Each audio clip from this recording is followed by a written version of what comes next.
मी श्रीकृष्ण दांदळे, खिरपुरी खुर्द, तालुका बाळापूर येथील रहिवासी आहे. माझा इथं 3 एकर कांदा लावलेला होता. आता आम्ही काढणीला काढून पगर लावलेले आहे. अचानक जास्त पाणी आल्यामुळे हा पूर्ण कांदा खराब झालेला आहे.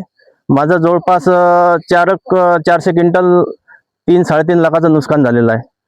तरी आमची शेतकऱ्यांची एक विनंती आहे, सरकारला एक विनंती आहे की आम्हाला त्वरित मदत देण्यात यावी.